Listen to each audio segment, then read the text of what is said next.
காலையில் எம்டி ஸ்டமக்கில் இந்த வெண்பூசணி ஜூஸ் குடிக்கிறது ரொம்பவுமே ஹெல்த்துக்கு நல்லது அப்படின்ட்டு நான் பார்த்துருந்தேன்.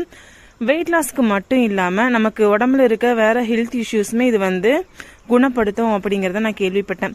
அதனால கொஞ்சம் நாட்களாகவே நான் இந்த மாதிரி காலையில் வெறும் வயிற்றுல இந்த வெண்பூசணி ஜூஸ் எடுத்துக்கிறேன். இது கூட கொஞ்சம் புதினா, இஞ்சி, லெமன் இதெல்லாம் சேர்த்து குடித்தோம் அப்படின்னா நல்லாயிருக்கும். அதுக்கப்புறமா துணியெல்லாம் வாஷிங் போட்டு வந்தாச்சு.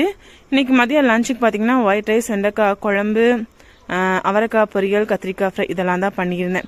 இதுக்கப்புறம் வீட்டில் இருந்த சின்ன சின்ன வேலைகள்லாம் முடிச்சாச்சு. அதுக்கப்புறமா நைட்டு தான் வீடியோ எடுக்க ஸ்டார்ட் பண்ணியிருந்தேன். இன்னைக்கு நைட்டு டின்னருக்கு சப்பாத்தியும் தாபா ஸ்டைலாக பன்னீர் கிரேவியும் தான் ரெடி பண்ணியிருந்தேன். ரொம்பவே சூப்பராக இருந்துச்சு. ஃபர்ஸ்ட் டைம் இந்த மாதிரி ட்ரை பண்ணியிருந்தேன். டேஸ்ட் கொஞ்சம் டிஃப்ரெண்ட்டாக நல்லா இருந்துச்சு. நம்ம தயிர்லாம் சேர்க்குறங்காட்டி நம்ம எப்பவும் செய்கிற கிரேவி மாதிரி இல்லாமல் நல்லா சூப்பராக இருந்துச்சு. இன்னைக்கு லேயர் சப்பாத்தியும் அந்த கிரேவியும் வச்சு தான் நைட்டு டின்னர் சாப்பிட்டேன்.